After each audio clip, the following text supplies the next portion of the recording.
Selamat pagi Bunda dan teman-teman sekalian. Kami dari kelompok 4 akan mempresentasikan chapter 13.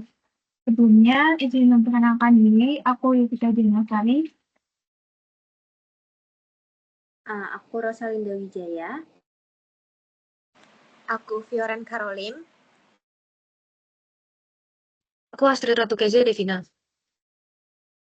Baik, dalam hal ini kita akan mempelajari metode yang akan digunakan akuntan manajerial untuk mengevaluasi pusat investasi dan kinerja manajemen.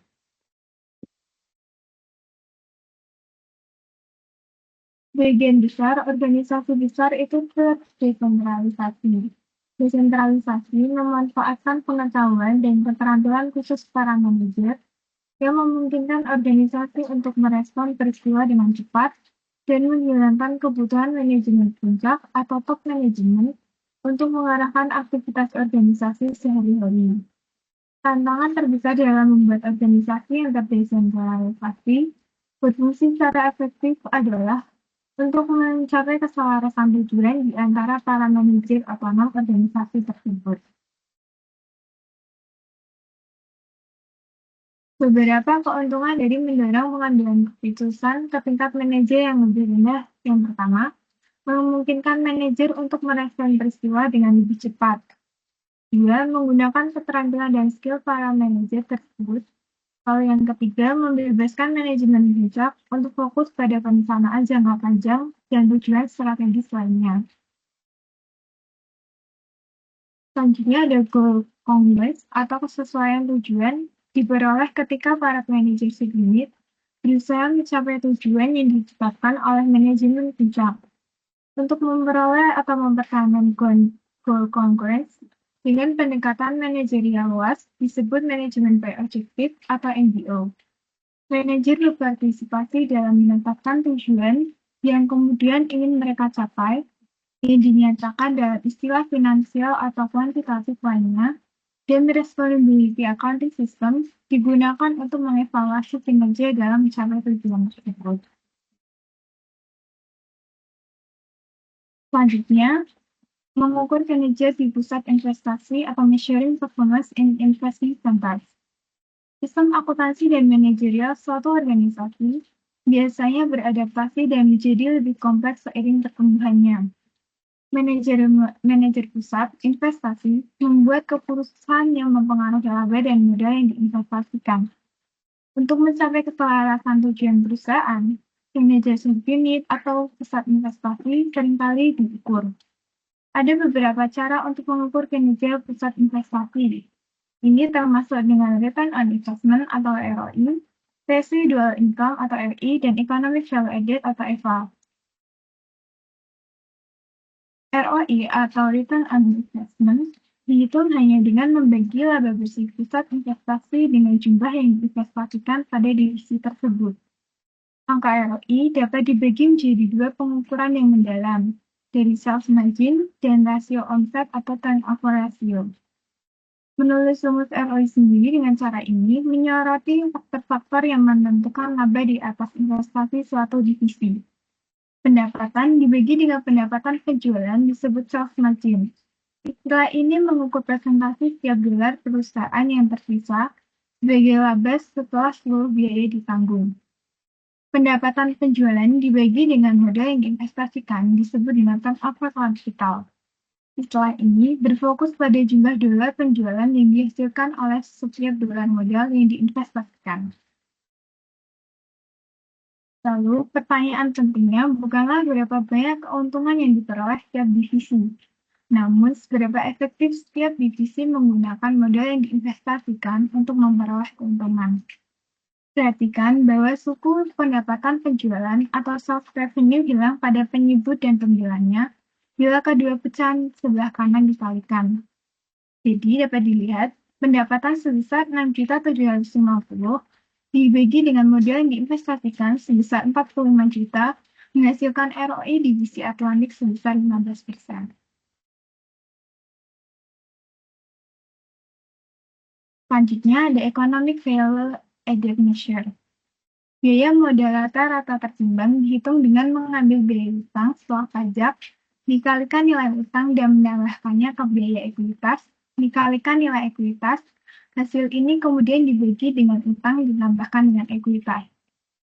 Hasil perhitungan biaya modal rata-rata seimbang dikalikan dengan hasil perhitungan total aset dikurangkan dengan kewajiban lancar. Setelah ketemu biaya investasinya, dikurangkan dengan pendapatan setelah pajak menghasilkan nilai tambah ekonomi atau EVA. Lalu di sini ada data tabel yang akan digunakan untuk menghitung EVA di sisi Atlantik.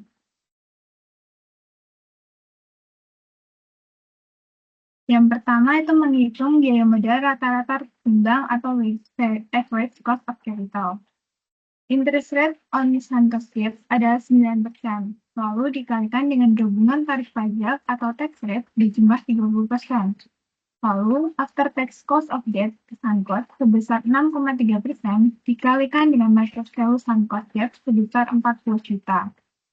Kemudian, pada tabel cost of sunk cost equity capital adalah 12%. Selain itu, nilai pasar ekuitas perusahaan atau market value of sunk cost equity sebesar 60 juta. Hasil ini kemudian dibagi dengan utang sebesar 40 juta ditambahkan dengan ekuitas sebesar 60 juta.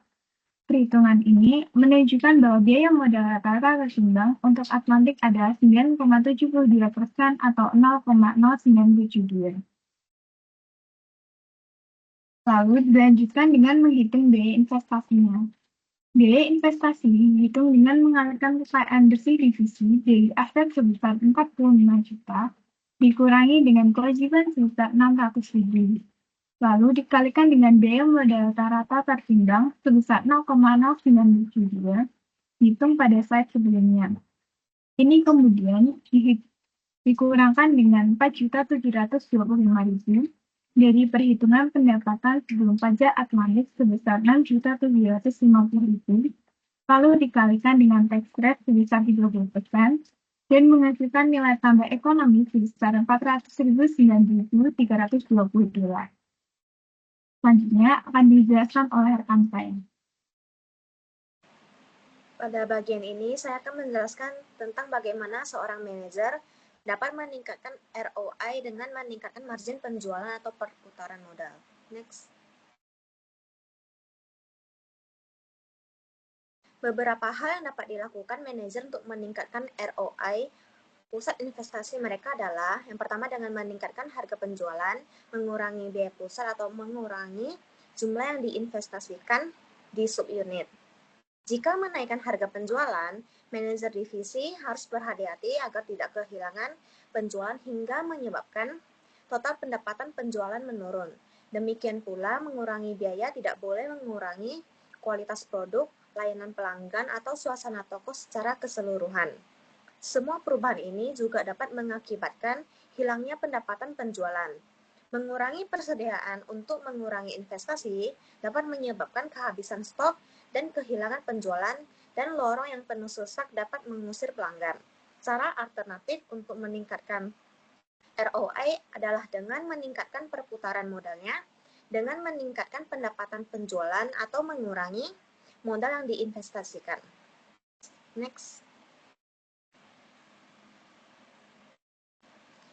Sebelumnya, ROI divisi Atlantik dihitung sebesar 15%. Margin penjualannya adalah 5% dan perputaran modalnya adalah 3%. Karena ROI adalah hasil perkalian margin penjualan dan perputaran modal, maka ROI dapat ditingkatkan dengan meningkatkan salah satu atau kedua komponennya.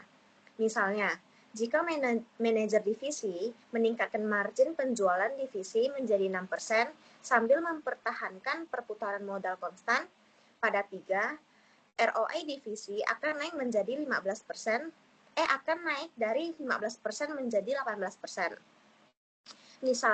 Misalkan manajer pemasaran meningkatkan perputaran modal divisi menjadi 4 sambil mempertahankan margin penjualan konstan pada 5%, maka ROI divisi akan naik menjadi 15%, akan naik dari 15% menjadi 20%. Next. Di sini saya akan menjelaskan tentang residual income. Pendapatan residual adalah metode penilaian kinerja yang digunakan untuk mengevaluasi efektivitas suatu pusat investasi dalam sebuah perusahaan. Pendapatan residual menghitung nilai keuntungan yang melebihi tingkat pengembalian minimum yang diharapkan oleh perusahaan induk. Tingkat pengembalian minimum ini ditentukan berdasarkan biaya peluang modal yang diinvestasikan dalam pusat investasi tersebut, yang biasanya dihitung dengan menggunakan tingkat bunga yang diperhitungkan, yaitu imputed interest rate. Dalam perhitungan pendapatan residual, langkah pertama adalah menentukan besaran investasi yang dibutuhkan untuk menjalankan pusat investasi, yang disebut dengan modal investasi.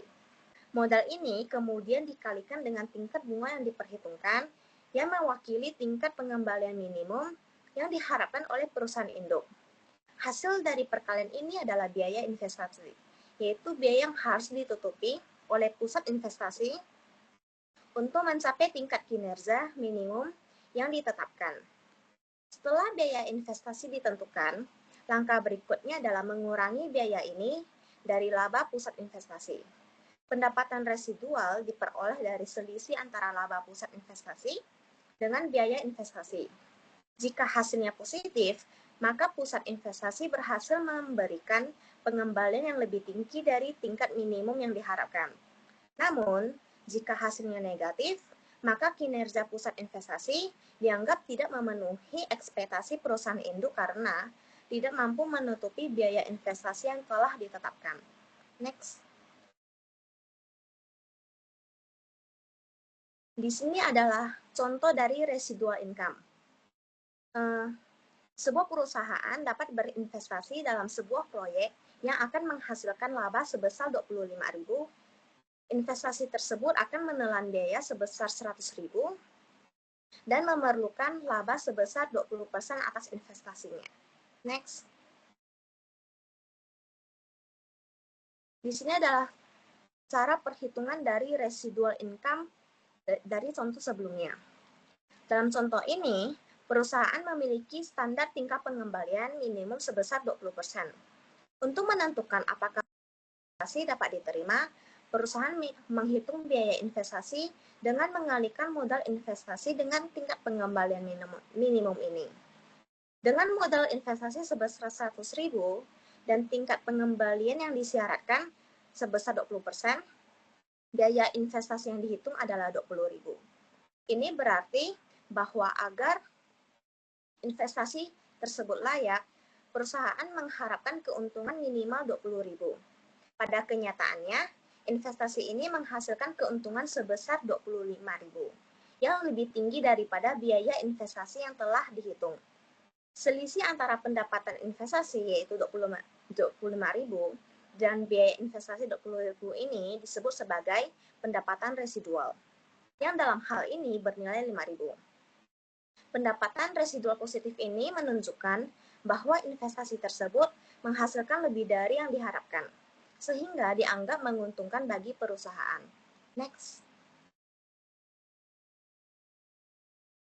Di sini akan dijelaskan beberapa keuntungan dan kerugian dari ROI dan pendapatan residual sebagai ukuran kinerja divisi. Pendapatan residual lebih efektif dalam memfasilitasi keselarasan tujuan antara pusat investasi dan perusahaan secara keseluruhan dibandingkan dengan return on investment atau ROI. Hal ini karena rumus pendapatan residual mempertimbangkan tingkat pengembalian minimum yang diharapkan perusahaan atas modal yang diinvestasikan, yang tidak dimasukkan ke dalam perhitungan ROI. Pada rumus ROI, hanya keuntungan dari pusat investasi dan modal yang diinvestasikan yang digunakan, sehingga dapat mengarahkan manajer untuk fokus pada peningkatan rasio tanpa memperhatikan apakah investasi mereka memenuhi tingkat pengembalian minimum perusahaan. Sementara itu, pendapatan residual menggabungkan data keuntungan, modal yang diinvestasikan, dan tingkat pengembalian minimum, yang mendorong manajer untuk hanya melakukan investasi yang menghasilkan keuntungan lebih tinggi dari ekspektasi minimum perusahaan. Dengan demikian, pendekatan ini membantu memastikan bahwa keputusan yang dibuat di tingkat pusat investasi sesuai dengan tujuan dan kepentingan perusahaan secara keseluruhan. Next. Di sini ada keuntungan dan kekurangan dari residual income. Keuntungan yang pertama adalah pendapatan residual memfasilitasi keselarasan tujuan dengan lebih baik. Yang kedua, mencakup tingkat pengembalian minimum yang diperlukan data atas modal yang diinvestasikan.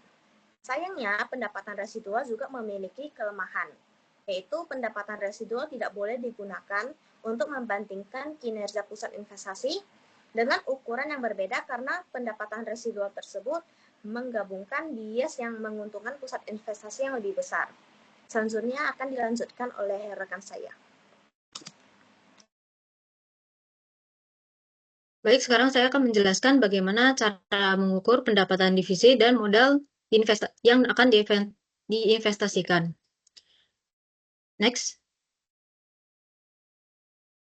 Measuring investment capital atau mengukur modal investasi.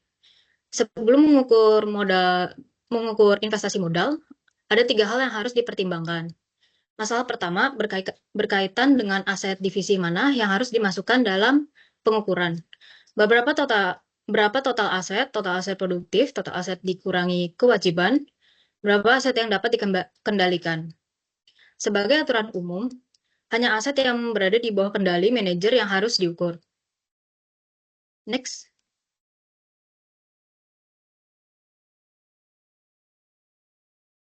Masalah kedua adalah, apakah investasi harus diukur di awal atau di akhir periode, atau haruskah kita menggunakan rata-rata jumlah awal dan akhir periode, dan apakah aset harus ditampilkan pada biaya historis atau biaya saat ini. ROI, laba sisa, dan EVA atau EVA bisa dihitung untuk suatu periode waktu, seperti 1 tahun atau 1 bulan. Saldo aset di sisi lain diukur pada suatu titik waktu, seperti 31 Desember. Karena saldo aset divisi umumnya akan berubah dari waktu ke waktu, kita bisa menggunakan saldo rata-rata dalam menghitung ROI, laba sisa, dan EVA. Next.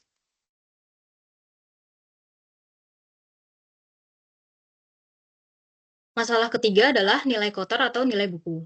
Ada keuntungan dan kerugian yang terkait dengan nilai buku bruto dan nilai buku bersih sebagai ukuran modal yang diinvestasikan. Next.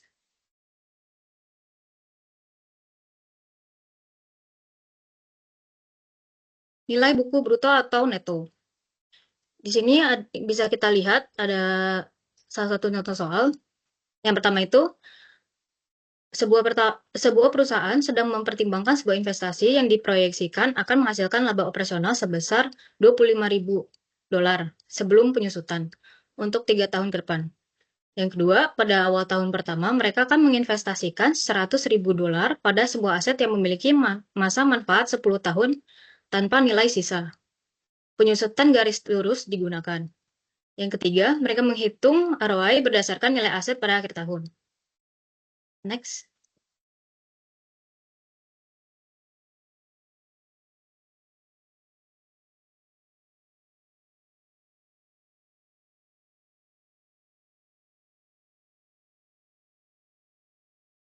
Baik, bisa dilihat dari PPT. Itu ada tahun, profit before depreciation, depreciation expense, operating profits, gross book value, dan net book value. Cara menghitung depreciation expense itu dari $100.000 itu diambil dari informasi sebelumnya, dari investasi awal dikurang $0 karena dari informasi tanpa ada nilai sisa. Jadi karena tanpa nilai sisa, jadinya di situ $0 dibagi dengan 10 tahun sama dengan $10.000 per tahun. Lalu menghitung net book value. Dari investasi awal $100.000 dikurang $10.000 sama dengan $90.000 net book value. Next.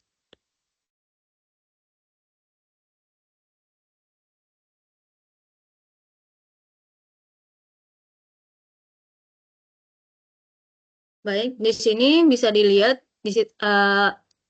ada tahun, net operating profits, net book value, ROI, gross book value, dan ROI. Di sini kita menghitung dengan dua nilai berbeda, dari biaya awal dan nilai buku. Menghitung ROI yang pertama, itu 15.000, diambil dari net operating profits, dibagi $90.000, sama dengan 16,67%. Lalu ROI yang kedua itu sama dengan $15.000 dibagi $100.000 sama dengan 15%. Kita harus memperhatikan bagaimana nilai investasi sangat berbeda ketika menggunakan nilai yang berbeda untuk aset. Ketika menggunakan biaya awal, pengembalian hanya berbeda jika laba operasi berbeda. Ketika menggunakan nilai buku, aset dalam perhitungan, pengembalian terus meningkat selama masa pakai aset. Aset yang lebih tua cenderung menghasilkan ROI yang lebih tinggi, yang dapat membuat manajer enggan untuk berinvestasi pada aset yang lebih baru dan modern. Next.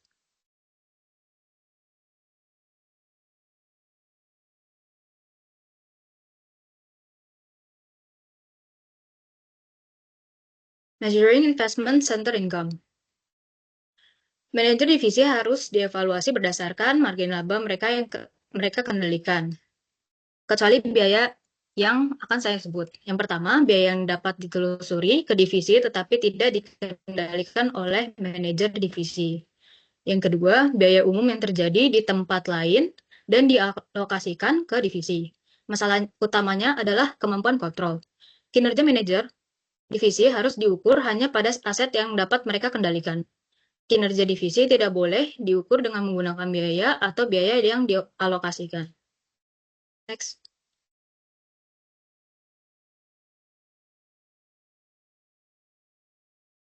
Inflation, historical cost versus current value accounting. Yang pertama itu ada selama periode inflasi, nilai aset biaya historical tidak lagi mencerminkan biaya pengganti aset tersebut. Sebagian besar manajer percaya bahwa ukuran berdasarkan akuntansi biaya historical memadai ketika digunakan bersama dengan anggaran dan target kinerja. Selanjutnya, menggunakan akuntansi biaya historis untuk tujuan internal adalah diperlukan untuk pelaporan eksternal. Sebagian besar manajer perusahaan setuju bahwa keputusan mereka tidak akan berubah jika nilai aset saat ini digunakan sebagai pengganti nilai biaya historis. Ada juga insentif untuk menggunakan pengukuran berbasis biaya historis, karena angka-angka ini sudah ditangkap dalam sistem akuntansi keuangan. Mengumpulkan data biaya saat ini secara eksternal bisa jadi sulit dan memakan waktu. Next.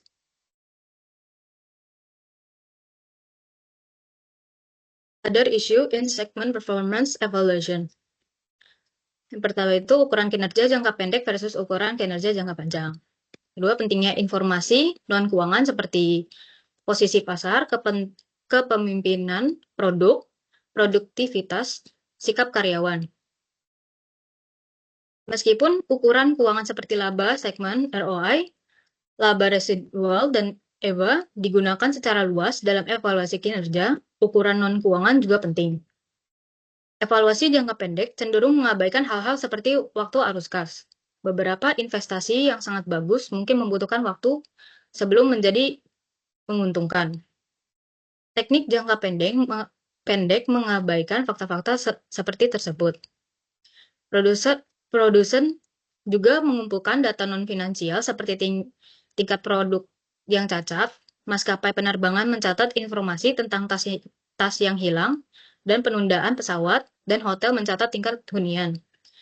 Meskipun penting, teknik yang hanya berfokus pada keuangan murni mengabaikan faktor-faktor ini. Next.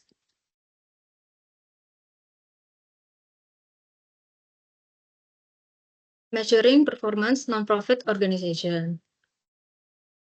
Karena pendapatan bukanlah ukuran utama kinerja dalam organisasi nirlaba, maka ukuran kinerja selain ROI dan sisa hasil usaha digunakan. Organisasi nirlaba tidak memiliki pendapatan sebagai ukuran utama. Mereka harus menggunakan tujuan lain untuk mengukur kinerja suatu divisi. Next.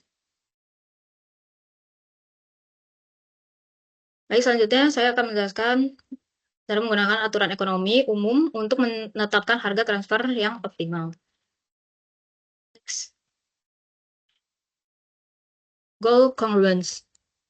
Harga transfer yang ideal memungkinkan setiap manajer divisi untuk membuat keputusan yang memaksimalkan keuntungan perusahaan, sambil perusahaan memaksimalkan keuntungan divisi mereka sendiri. Tujuan manajemen dalam menetapkan harga transfer adalah untuk mendorong kesesuaian tujuan di antara para manajer divisi yang terlibat dalam transfer. Situasi yang ideal adalah memaksimalkan laba divisi operasi dan laba perusahaan induk. Next. Aturan penetapan harga transfer umum. Transfer price atau sama dengan transfer harga itu sama dengan biaya pengeluaran tambahan per unit yang timbul karena barang ditransfer ditambah biaya peluang per unit untuk organisasi karena adanya transfer. Aturan harga transfer umum mentransfer barang dengan biaya tambahan yang timbul ditambah biaya peluang transfer. Next.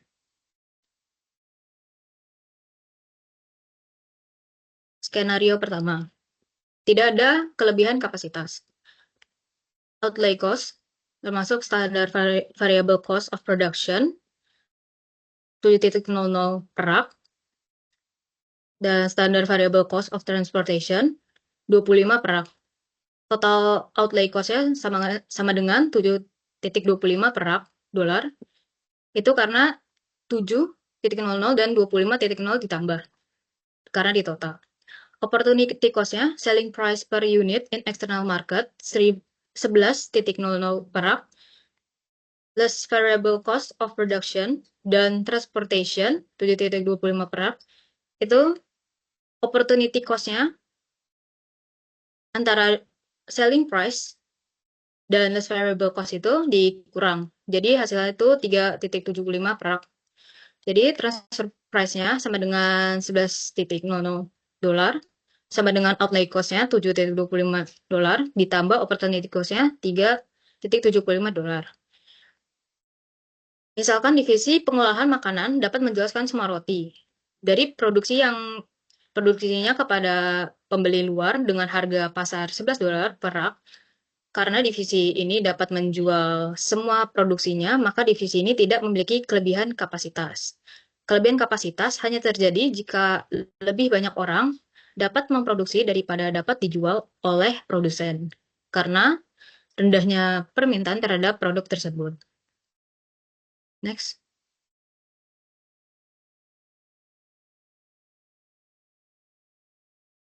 Aturan umum, ketika divisi penjualan beroperasi sesuai kapasitas, harga transfer harus ditetapkan pada harga pasar. Next. Skenario kedua, kelebihan kapasitas. Aturan umum, ketika divisi penjualan beroperasi di bawah kapasitas, harga transfer minimum adalah biaya variabel per unit. Ketika beroperasi di bawah kapasitas, harga transfer yang sesuai adalah biaya variabel dari divisi yang mentransfer. Namun hal ini menimbulkan masalah bagi manajer yang mentransfer. Jika tidak ada keuntungan bagi divisi tersebut, tidak ada insentif bagi manajer untuk memproduksi atau mentransfer baterai ke divisi pembeli. Biaya variabel yang dapat disesuaikan atau dinaikkan untuk memberikan keuntungan bagi manajer yang mentransfer untuk divisi tersebut. Baik, selanjutnya akan dijelaskan oleh rekan saya. Oke, selanjutnya saya akan menjelaskan cara mendasarkan harga transfer pada harga pasar, biaya, ataupun negosiasi. Next. Oke, setting transfer price atau harga transfer itu memungkinkan divisi-divisi dalam perusahaan untuk saling menjual barang sambil tetap menjaga otonomi atau kebebasan masing-masing divisi. Penetapan harga transfer sendiri itu sesuai harga pasar yang mendukung setiap divisi untuk berfokus pada keuntungan dan kontribusi mereka terhadap laba perusahaan. Namun, jika harga pasar sedang sangat rendah, menggunakan harga pasar dapat berdampak buruk bagi perusahaan. Next. Oke, selanjutnya goal congruence atau kesesuaian tujuan. Ini tuh merupakan situasi di mana kepentingan perusahaan mungkin bertentangan dengan kepentingan pribadi seorang manajer. Konflik ini dapat terjadi ketika kinerja divisi diukur berdasarkan harga transfer. Misalnya, seorang manajer divisi mungkin akan lebih fokus pada keuntungan divisinya sendiri daripada keuntungan perusahaan secara keseluruhan. Ini dapat menyebabkan keputusan yang tidak selaras dengan tujuan utama perusahaan. Next. Oke. Konflik yang mungkin muncul akibat penetapan harga transfer yang masih berkaitan dengan konsep goal congruence tadi dapat diselesaikan melalui beberapa metode. Yang pertama itu ada intervensi langsung oleh manajemen puncak. Manajemen puncak dapat turun tangan langsung untuk menentukan harga transfer. Yang kedua, kebijakan harga transfer yang ditetapkan secara terpusat. Perusahaan membuat kebijakan standar untuk harga transfer yang berlaku bagi semua divisi. Yang ketiga, itu ada harga transfer yang dinegosiasikan. Divisi yang terlibat dalam transaksi dapat melakukan negosiasi untuk mencapai kesepakatan harga. Namun, jika manajemen puncak terlalu sering harus terlibat dalam penyelesaian konflik harga transfer, hal ini dapat membebani mereka dan mengurangi otonomi para manajer divisi dalam membuat keputusan. Next. Oke, berikutnya penetapan harga transfer. Harga yang digunakan saat satu divisi dalam perusahaan menjual barang atau jasa ke divisi lain dalam perusahaan yang sama. Peraturan yang pertama yaitu ada harga transfer biasanya lebih murah daripada harga barang tersebut di pasar, atau bisa dapat dikatakan diberi diskon. Yang kedua itu, divisi yang menjual barang dapat memilih untuk menjualnya ke divisi lain di dalam perusahaan atau tetap menjualnya ke pihak luar. Intinya, perusahaan menetapkan harga khusus agar divisi-divisi di dalamnya dapat saling bertransaksi dengan harga lebih rendah daripada harga pasar. Next. Oke, cara menentukan harga transfer dengan negosiasi. Dalam sistem ini, manajer dari divisi yang membeli dan menjual barang berdiskusi untuk mencapai kesepakatan harga. Tetapi terdapat dua kekurangan utama. Yang pertama, negosiasi itu akan memakan banyak waktu manajer. Yang kedua, hasil harga yang disepakati belum tentu yang terbaik untuk perusahaan secara keseluruhan. Artinya, walaupun harga dapat disepakati, prosesnya dapat lebih lama dan tidak selalu menguntungkan bagi perusahaan secara umum. Next. Oke. Selanjutnya mengenai penetapan harga transfer berbasis biaya. Ini tuh terbagi menjadi dua pendekatan. Yang pertama tuh ada biaya variabel. Biaya variabel tuh yang dimaksud sendiri adalah harga transfer ditetapkan sama dengan biaya variabel standar. Namun pendekatan ini memiliki kelemahan karena divisi produksi tidak mendapatkan margin kontribusi jika memiliki kapasitas berlebih. Untuk mengatasi hal ini sendiri, beberapa perusahaan menambahkan markup pada harga transfer agar divisi produksi telah tetap memperoleh margin kontribusi. Yang kedua ada full absorption cost. Ini merupakan harga transfer yang ditetapkan berdasarkan biaya penuh yang mencakup biaya variabel ditambah alokasi dari biaya tetap. Pendekatan ini memungkinkan divisi produksi untuk menutupi lebih banyak biaya, termasuk bagian dari biaya tetap, sehingga lebih berkontribusi pada keuntungan perusahaan. Kedua pendekatan ini memberikan opsi bagi perusahaan yang tidak menggunakan harga pasar atau negosiasi dalam penetapan harga transfer. Next. Oke, selanjutnya mengenai perspektif internasional. Terdapat perbedaan tarif pajak dan biaya impor antar negara mendorong perusahaan untuk yang pertama, meningkatkan pendapatan di negara dengan pajak rendah dengan menetapkan harga transfer lebih tinggi di negara tersebut. Yang kedua itu dapat mengurangi biaya di negara dengan pajak yang tinggi dengan menetapkan harga transfer lebih rendah. Lalu yang ketiga itu dapat mengurangi biaya barang di negara dengan biaya impor yang tinggi. Ini dapat dilakukan dengan menetapkan harga transfer lebih rendah agar biaya impor yang dibayar lebih kecil. Intinya tujuannya itu adalah mengoptimalkan keuntungan global perusahaan. Next. Next. Oke, selanjutnya behavioral issues. Oke, jadi dalam merancang sistem evaluasi kinerja untuk manajer pusat perlu mempertimbangkan berbagai faktor. Seringkali ada situasi di mana harus memilih antara tujuan yang saling bertentangan. Tujuan utama dari sistem ini adalah untuk mencapai keselarasan tujuan atau goal congruence yang telah dibahas tadi dengan memberikan insentif yang mendorong manajer bertindak demi kepentingan terbaik organisasi secara keseluruhan. Ukuran kinerja keuangan sendiri seperti pendapatan divisi, ROI, dan pendapatan residual dapat membantu dalam mencapai tujuan ini. Namun, ukuran-ukuran keuangan tersebut juga memiliki kelemahan, yaitu memberikan resiko kepada manajer karena hasilnya dapat dipengaruhi oleh faktor di luar kendali mereka. Sebagai contoh, pendapatan dari divisi suatu produksi di perusahaan agrikultur dapat dipengaruhi tidak hanya oleh kerja keras dan kemampuan manajer, tetapi juga dapat dipengaruhi oleh kondisi cuaca atau serangan hama lainnya, kayak misalnya contoh produksi penanaman jeruk, misalnya seperti itu. Nah, karena kebanyakan orang tuh cenderung menghindari resiko, manajer perlu diberikan kompensasi untuk resiko yang harus mereka hadapi, misalnya melalui gaji yang lebih tinggi atau juga dapat dilakukan memberikan bonus. Maka desain sistem evaluasi dan penghargaan kinerja manajerial itu melibatkan keseimbangan antara dua faktor. Next. Oke, selanjutnya ada goal congruence and internal control system. Jadi, sistem pengendalian internal itu dirancang untuk memastikan tercapainya tujuan organisasi, yaitu efektivitas operasional, keandalan pelaporan keuangan, ataupun kepatuhan hukum. Prosedur ini bertujuan untuk mencegah permasalahan seperti yang pertama ada fraud. Fraud itu pencurian atau penyalahgunaan sumber daya organisasi.